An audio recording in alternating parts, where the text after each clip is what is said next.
Bonsoir à tous, je suis ravi de vous retrouver dans Jour de match CAL pour vous présenter à moins de 24 heures la rencontre de demain face au FC Auch. Cette rencontre en partenariat avec la société Akini. Dans cette émission, Romain Serré-Périguin sera mon premier intervenant, demi d'ouverture de l'équipe du CAL qui reviendra sur le match du week-end dernier et sur ses activités. Grégory Menkarska, l'entraîneur emblématique du FC Auch et le joueur emblématique du FC Auch, nous donnera son sentiment sur ses joueurs, sur ce match côté gersois. Et enfin, Jean-Paul Tri, le manager du CAL, fera un point sur ce début de saison et sur ce derby qui s'annonce chaud comme un vrai derby. On démarre de suite avec l'interview de Romain Serré. A de suite.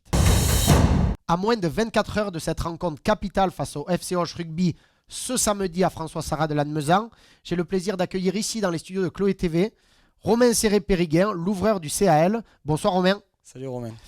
Alors tu es arrivé sur le plateau il y a maintenant près de 6 ans, c'est ta 6e saison, tu es arrivé en provenance d'Oloron. Comment s'est passée ton arrivée et ton intégration ? Mon arrivée s'est plutôt bien passée, voire très très bien. J'ai été très très bien accueilli par les joueurs, tout ce qui est les présidents, les dirigeants. C'est un super club.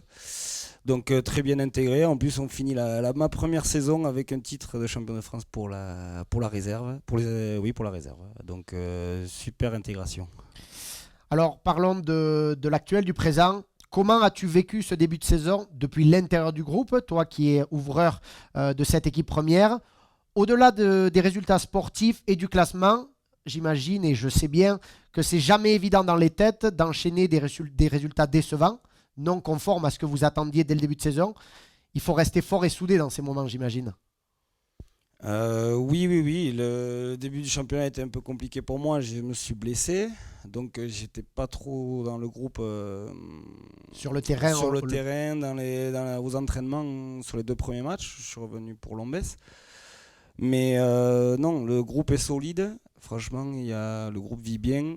Ce qu'on peut retenir, franchement, c'est même quand on est dans le dur, c'est le staff a toujours un mot positif. Ils nous valorisent, ils nous mettent en valeur. Et je trouve que ça met le groupe en confiance. Et voilà. Dans ces moments, la priorité, c'est de retrouver la confiance. Il n'y a qu'un seul mot, confiance. Exactement, confiance. On travaille bien aux entraînements. Franchement, on fait des bons trucs. Il y a des bons exos. C'est vraiment positif. On n'arrive pas à le mettre sur le terrain. Mais les entraîneurs nous poussent à continuer. À reprendre confiance. C'est ça. Justement, le staff a son job à faire là-dessus, à retrouver cette confiance, cette dynamique positive. Mais il y a aussi des activités extra-rugby, qu'elles soient familiales ou professionnelles, qui peuvent aider, j'allais dire certains joueurs, non, l'ensemble du groupe à penser à autre chose. Il n'y a pas que le rugby dans la vie. Et justement, toi, la semaine, tu restes sur une pelouse lannemezanaise, mais tu changes de sport. Est-ce que tu peux nous raconter ? Oui. Je change de pelouse. Je suis passé depuis 2 ans responsable de l'entretien du parcours de golf de Lannemezan. C'est le CEL qui m'a fait rentrer il y a 6 ans, 5 ans, en 2016, en tant que jardinier. Et il y a 2 ans, j'étais promu responsable. Et alors, quelles sont les missions ? Quel nom ça porte ton poste ? Le nom exact, c'est Greenkeeper. D'accord. Je suis Greenkeeper au golf. En quoi ça consiste ? Tout ce qui est l'entretien du parcours, donc toutes les tontes des différentes zones de jeu, les greens, les fairways, les roughs, tout ce qui rentre dans l'entretien du parcours de golf. D'accord. Tu joues au golf ? Je joue aussi au golf. Du coup, est-ce que c'est ta reconversion pour l'après-rugby ? C'est sûr et certain. Voilà. Reparlons rugby. C'est là le plus important en ce moment, de samedi match capital. Mais revenons sur cette victoire contre Anglet. J'imagine qu'elle a fait du bien à tout le monde. Comment toi et tes partenaires ont vécu cette rencontre ? On était inquiets. On était inquiets du début de saison qui est un peu en dents de scie. Et on reçoit une grosse équipe d'Angleterre. Donc la première mi-temps est un peu mitigée, on rentre pas dans le match. Et la deuxième mi-temps, on prend un coup de massue d'entrée. Et derrière, on revient et on s'est dit là, il faut y aller, on y va. Et les gros ont fait un gros boulot. Derrière, on a réussi à envoyer 4 ballons et on s'en est sorti et on sort avec la victoire. Tu nous parles de cette entame de deuxième mi-temps. J'imagine que des mots forts ont dû être trouvés à la mi-temps dans votre vestiaire pour avoir une réaction. Et là, tu nous l'as dit, coup de massue, première minute de jeu, essai des trois quarts d'Anglette. Et moi, j'aimerais revenir sur une action en particulier à la 46e minute qui, pour moi et pour les observateurs en tribune, est l'un des petits tournants du match. À la 46e minute, on va revoir l'action en image. C'est ton essai qui part d'une mêlée bien gérée par tes avants. Qu'est-ce que tu penses de cette action? Alors, c'est toi qui marques l'essai. Parle-nous de cette action. Eh bien, on est dominateur en mêlée, l'arbitre nous met l'avantage. On voulait venir taper dans la zone du 10 et ça s'ouvre pour moi. Ça avait été étudié à la vidéo? Non, pas du tout, non. Enfin, je vois que ça me fort au niveau du 12, donc il me laisse un faux trou et j'y vais, et voilà. Et à ce moment-là, c'est un peu comme une révolte. Tu m'en parlais avant cette interview. C'est vrai qu'après l'essai d'Anglette, vous vous êtes dit, ben, on n'a plus le choix, il faut y aller. Exactement, on est là, on était déjà à la mi-temps, déjà bien beau d'être qu'à un point derrière. On se dit des choses au vestiaire. On reprend un essai dans la 41e et on y va. On s'est dit, allez, on y va. Et franchement, les gros ont fait un super boulot. Vous avez vraiment fait preuve de force de caractère. Il en faudra dès demain contre Auch. J'imagine qu'un match comme ça, où l'on gagne en se resserrant avec un gros paquet d'avance, ça fait du bien après ce match et vous avez dû passer une belle soirée? Oui, on a passé une bien belle soirée, oui. Un peu comme d'habitude à Lannemezan, quand même malgré la défaite, on passe souvent des belles troisième mi-temps à Lannemezan. Alors quand il y a la victoire, c'est encore mieux. Et pour revenir pour le match de ce week-end, oui, on reçoit encore le leader qui était la semaine dernière qui était Anglette. Cette semaine c'est Auch, donc oui, un gros paquet d'avant, ça joue derrière. Mais bon, dans les têtes, on est quand même dans le positif encore là. Les entraînements, on a le sourire, on arrive avec la banane, on travaille bien. Donc, Cette équipe gersoise, elle est invaincue jusque-là. Elle est accréditée de 4 victoires et un nul du côté de Florence. C'est du solide. Vous me l'avez dit, vous êtes dans un état d'esprit plus positif. À quel type de match vous attendez-vous? Est-ce que ça sera un match fermé ou ouvert? Je sais pas, j'espère que le match sera ouvert. Nous, on voudra envoyer du jeu, ça c'est sûr et certain. Parce qu'il n'y a que comme ça qu'on arrive à jouer et à gagner. Mais j'ai peur que ce soit un petit peu fermé quand même, parce que c'est un derby, il va y avoir du combat. Et si c'est fermé et que ça gagne, tu signes maintenant? Je signe de suite. Bon, eh bien, écoutez, en tout cas, merci beaucoup Romain Serré-Périguin d'avoir été avec nous. Très bon match dès demain face à Auch et bonne saison et à très bientôt dans cette émission. Merci Romain. Avant de basculer véritablement sur la rencontre de ce samedi, la réception de Auch, et d'avoir les analyses du manager du CAL Jean-Paul Trille et de l'entraîneur des avants Grégory Mankarska, intéressons-nous à ce qui s'est passé le week-end dernier avec en préambule le samedi 9 octobre, vous le savez, la victoire des vôtres, Lannemezan sur son terrain face à Anglette sur le score de 39-31. Le dimanche, Saint-Jean-de-Luz s'est imposé face à Lombès-Samatan 35-20. Perorade a encore une fois montré qu'il avait toute sa place dans cette Fédéral 1 avec une victoire face à Oloron sur le score de 32-30. Petite surprise, Tyros s'incline à domicile face à Florence après avoir pourtant mené 18-0 à la mi-temps. C'est important de le souligner. Nafarroa s'est incliné une nouvelle fois, 5e défaite consécutive pour le club basque face à nos voisins de Bagnères, défaite de Nafarroa sur le score de 10-18. Et enfin, Auch, qu'a fait Auch durant ces 5 premières journées de championnat? Ils ont commencé à domicile par une victoire étriquée face à Bagnères de Bigorre sur le score de 20-18. Le gros derby gersois entre Florence et Auch n'a pas vu de vainqueur. Match nul 27-27. Ils se sont ensuite imposés à domicile face à Oloron sur le score de 28-19. Ils ont été chercher une première victoire à l'extérieur sur le terrain de Lombès-Samatan 9-17 score final. Et enfin, le week-end dernier, Auch recevait une redoutable équipe de Moléon car ils se sont imposés sur un petit score de 20-13. Donc voilà, c'est une équipe qui joue le haut de tableau. C'est une équipe qui est première de cette poule 4 de Fédéral 1. Une équipe invaincue avec 4 victoires et un match nul. Au classement, Auch premier avec 18 points, je viens de vous le préciser. Et le CA Lannemezan Rugby qui pointe à la 8e position avec 11 points. 2 victoires, 3 défaites, un bonus offensif acquis face à Lombez, on s'en rappelle, et 2 bonus défensifs.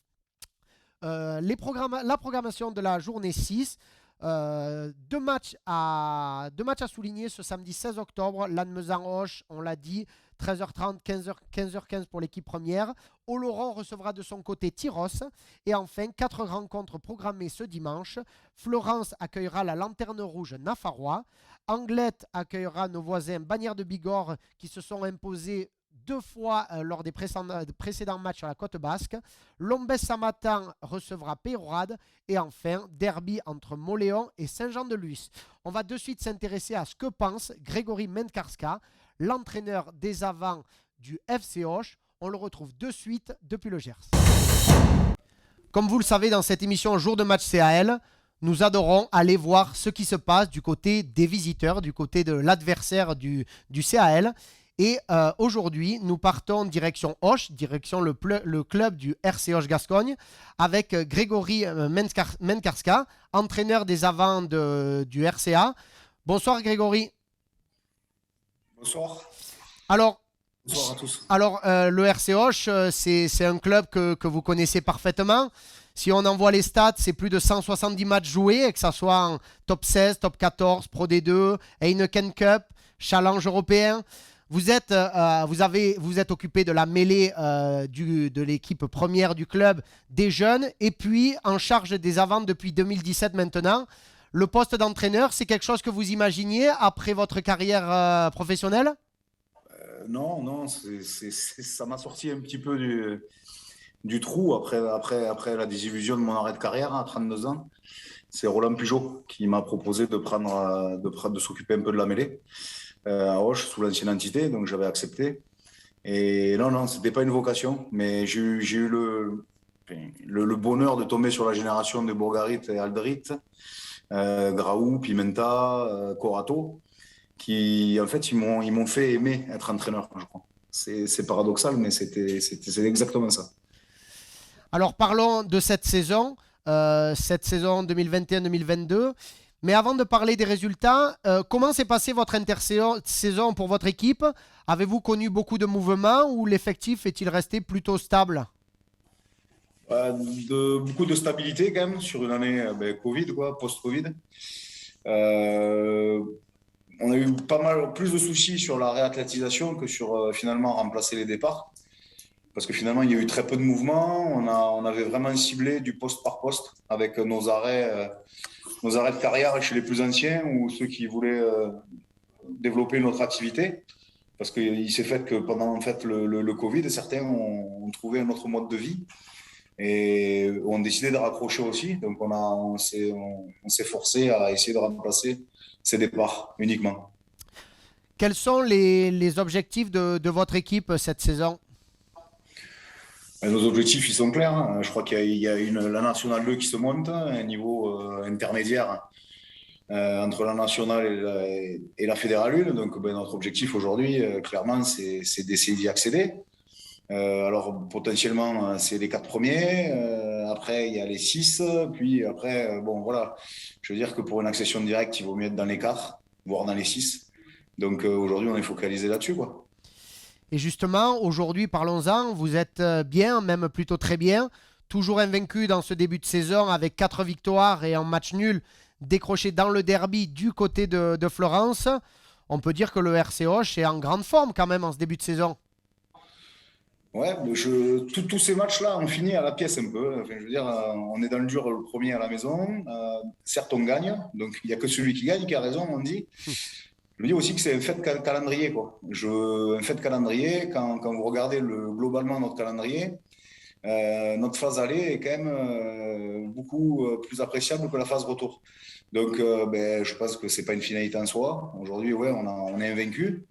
On est passé près autant à domicile qu'à l'extérieur. Mais le fait est, c'est que oui, effectivement, on est premier.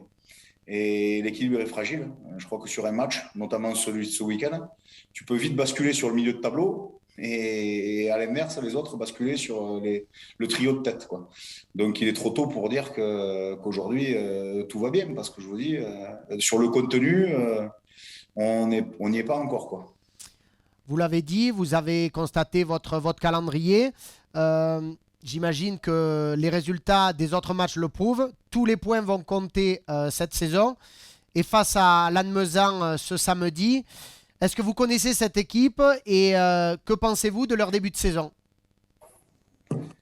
Alors, ce qui est marrant, c'est que toutes les équipes qu'on a rencontrées depuis le début de la saison ont affronté Lannemezan. D'accord. Je parle notamment de Moléon, forcément, parce qu'on a vu le match. Et j'ai vu celui aussi de Lombès ce matin. Lombès ce matin à Lannemezan, et c'est une équipe en évolution. Alors, je la connais pas personnellement, j'y bosse depuis cette semaine, un peu la semaine dernière. Je connais surtout les entraîneurs, Jean-Paul Trier, qui est son manager. Je connais Seb Petitgiani et surtout mon ami Fred Pujol.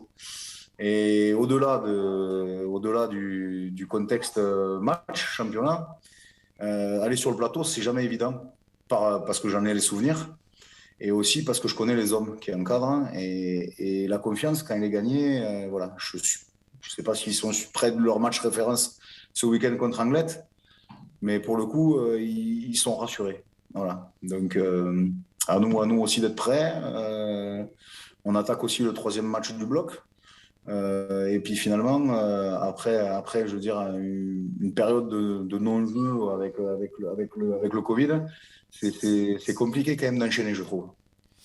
Alors justement, parlons du match en lui-même et de cette physionomie. Pensez-vous, là je m'adresse au coach, mais aussi au pilier, à l'ancien pilier, pensez-vous que ça va être un match cadenassé, un match fermé, un match de costaud, ou qu'il y aura la place aussi pour de belles envolées de part et d'autre? Je pense que justement, où signifiait l'évolution de Lannemezan, je pense qu'ils commencent à mettre leur jeu en place. J'avais pas trop de crainte devant parce que je les ai vus concasser en mêlée sur certains matchs. Je les vois marquer des essais par leurs avants sur des molles portées. Et aujourd'hui, l'alternance, l'évolution, c'est que derrière, ça commence à jouer aussi. Je pense que le temps, finalement, sera bénéfique ce week-end, parce qu'a priori, il ne pleuvra pas. Le vent, je ne sais rien. Ça serait, je pense, qu'une belle rencontre, avec deux beaux paquets d'avant. Je pense que c'est un test aussi, parce que le petit plus, je pense, de Lannemezan aujourd'hui, c'est quand même cette agressivité. Et oui, c'est jamais facile d'aller sur le plateau. On s'attend quand même à un gros combat devant et on est prévenu. Enfin, je suis prévenu. J'espère que mes joueurs aussi. Écoutez, en tout cas, merci beaucoup d'avoir répondu à notre invitation, Grégory. Comme on le dit à toutes les équipes, on vous souhaite la bienvenue au plateau et ce samedi, que le meilleur gagne. Ouais, on verra ça, ouais. Merci en tout cas. Merci. Merci. Avec un beau score de 39-31 acquis le week-end dernier avec cette victoire face à Anglet, notre tableau statistique ne peut que bouger. Alors on peut souligner 5 essais marqués. Les supporters de François Sarrat étaient ravis de voir de belles envolées du côté de Lannemezan. Et c'est Thomas Rojo, Romain Serré-Périguin, Gonzalo Manso-Moyano, Albert Liebenberg, le second de ligne, et Mathias Marcelo, l'autre ailier, qui ont inscrit chacun un essai, ce qui a fait 5 essais marqués par l'équipe du CAL. Au niveau du classement, Thomas Rojo, Romain Serré-Périguin et Gonzalo Manso-Moyano en sont à 2 essais chacun. Au niveau des réalisateurs, le Sud-Africain Hendrik Christian Rust, repositionné au poste de 2e centre, a inscrit et rajouté 14 points à son compteur avec 4 transformations et 2 pénalités. Son total se porte à 59 points, alors que les 5 points de l'essai de Romain Serré-Périguin lui font arriver à un total de 16 points. Côté infirmerie, une mauvaise nouvelle. La mauvaise nouvelle, c'est la blessure sur ce match face à Anglet de notre feu follet argentin, l'ailier Mathias Marciello, qui souffre de l'épaule et qui devrait être indisponible durant une longue période. Nous vous en donnerons de plus amples nouvelles dans cette émission. Enfin, de son côté, Dani Cazorla, blessé au mollet, et Dorian Lucie à l'épaule, sont eux en fin de réathlétisation. On devrait très rapidement les voir sur le terrain. Et à noter le retour en réathlétisation du centre Clément Piazer, qui est très attendu dans l'effectif première de cette équipe du CAL et qui revient du genou, et on lui souhaite le meilleur et de vite revenir sur les terrains. Et bien, on va parler de suite sans plus tarder avec Jean-Paul Tri, le manager du CAL, de ce fameux match, ce fameux derby face au FC Auch demain. Le manager du CAL, Jean-Paul Tri, était venu nous trouver lors de la toute première émission de Jour de Match CAL, ici dans les studios de Chloé TV, pour nous livrer son ressenti sur l'intersaison et sur ce premier match. Il est là avec nous aujourd'hui pour nous faire un petit bilan de ce début de saison, nous parler de cette dernière victoire contre Anglet, mais surtout de nous parler de ce fameux match, le derby face à Auch. Bonsoir Jean-Paul. Bonsoir. Alors parlons peu, parlons bien. Cette victoire face à Anglet, elle fait beaucoup de bien à tout le monde. Oui, elle fait du bien. On en avait vraiment besoin après la petite déculottée qu'on avait eue à Moléon. Il fallait qu'on retrouve le sourire, et chose a été faite contre Anglet. Alors, sans rentrer dans les coulisses, dans l'intimité du vestiaire, bien sûr, moi qui connais, je sais qu'on garde beaucoup de choses dans le vestiaire. Sans rentrer dans cela, comment gère-t-on entre joueurs et staff une, entre guillemets, petite spirale négative? Spirale négative, c'est-à-dire enchaîner quelques contre-performances. Romain Serré, votre ouvreur, nous en a un peu parlé. Comment vous l'avez vécu, et est-ce que les mots, les échanges et bien sûr le travail font partie des éléments clés dans ce genre de situation? Oui, bien les échanges surtout. Et puis peut-être la remise en question de certains joueurs. Il ne faut pas hésiter à dire aux joueurs que sur ce match, ils n'ont pas été au niveau, et qu'il faudra tout faire dans la semaine, bien sûr, pour bien préparer et aborder les matchs à venir d'une autre manière.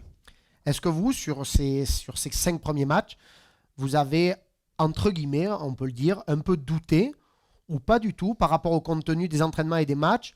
Vous étiez sur une vision de votre effectif, et vous étiez dans les clous, si ce n'est certains faits de jeu, de match, de saison.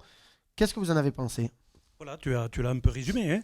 C'est vrai que le début de saison et l'intersaison s'est très très bien passé, avec Sébastien et Fred qui font un super boulot au niveau de tout ce qui est mis en place et la semaine, le travail de la semaine. Après, en termes de résultats, c'est vrai qu'il nous manquait ce petit résultat qu'on n'a pas pu avoir contre Florence, mais le contenu était bon. Donc il n'y avait pas le feu au lac, comme on dit, et on est reparti sur des bases saines.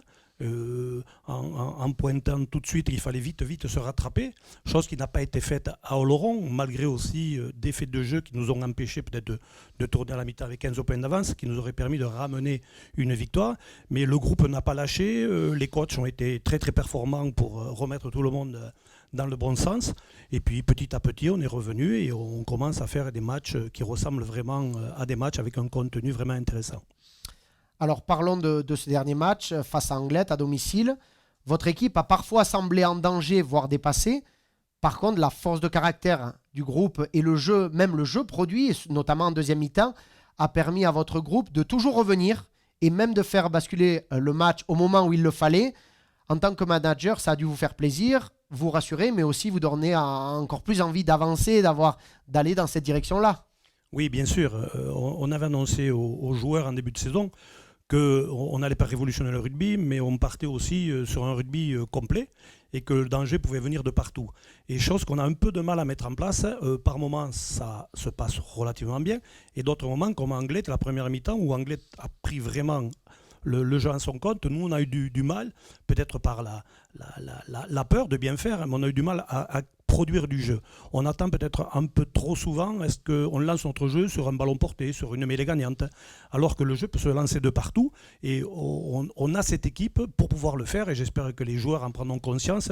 On peut être dangereux à la première minute, ne pas attendre une mêlée ou un ballon porté pour vraiment se réveiller et se mettre dans le match, comme on a fait contre Anglet, où on s'est vraiment réveillé en seconde mi-temps. Justement, cette deuxième période, elle donne de la confiance à tout le groupe, que ce soit les avants, les arrières, ça donne de la confiance à tout le monde, et j'imagine que c'est une base de travail pour les prochains matchs. Tous les matchs sont différents, mais quand on a une base de travail sur cette deuxième mi-temps avec des initiatives, j'imagine que ce soit les joueurs, mais aussi vous du bord du terrain, vous avez envie de continuer dans cette philosophie-là. Bien sûr, c'est une bonne philosophie, bien sûr, dans la mesure où on produit du jeu et on gagne. Mais on sait le faire sur le plateau. On n'a pas su encore le faire à Oloron, on n'a pas su le faire à Moléon. Donc c'est aussi une perspective de travail. On est toujours là pour s'améliorer. Dimanche, il y a Auch qui arrive. Et puis j'espère et nous souhaitons que nous fassions un beau match aussi. Alors, ce qui se présente à Auch, c'est du lourd. C'est la seule équipe encore invaincue dans la poule. Qu'est-ce que ça vous inspire? Quel sera le mot d'ordre? Ça nous inspire vraiment beaucoup, pas de crainte, mais beaucoup de respect pour cette équipe déjà. Elle est première, c'est pas le fait du hasard. C'est vrai que vu les résultats, ils n'ont peut-être pas de gros résultats probants qui montrent que c'est vraiment un leader incontesté, mais ils arrivent ici avec 5 victoires. Et à nous aussi de rester, nous sommes déjà pas invaincus à domicile, donc on a déjà une défaite. Il est hors de question qu'on perde 2 fois sur notre terrain. En plus de ça, Auch est une vieille connaissance. On adore les jouer. Ils ont un gros effectif. J'espère qu'on prendra du plaisir et qu'on gagnera. Le soutien des supporters, il sera capital comme à chaque rencontre. Mais comme on dit dans un derby, c'est souvent lui qui va venir pousser derrière vous. Et dans les moments difficiles, dans les bons moments comme dans les moments difficiles, c'est important pour vous et vos joueurs. Bien sûr que c'est important, oui. Mais le public est toujours présent. Il a été depuis le début de la saison. Je connais un peu mieux le public cette année à Lannemezan. Je les ai toujours affrontés et je savais que ce n'était pas chose simple de venir sur le plateau. Non, le public est présent. Il sera à 200% derrière nous. Écoutez, merci Jean-Paul d'avoir répondu à nos questions. On vous souhaite le meilleur pour ce match de demain et une très bonne continuation. Merci. On a tout dit, place au jeu, place au match. Demain, rendez-vous pour tout le peuple lannemezanais au stade François Sarrat de Lannemezan dès 13h30 pour assister à la rencontre Espoir et le fameux derby de l'équipe première à 15h15. Tous derrière le CAL, ici c'est le plateau.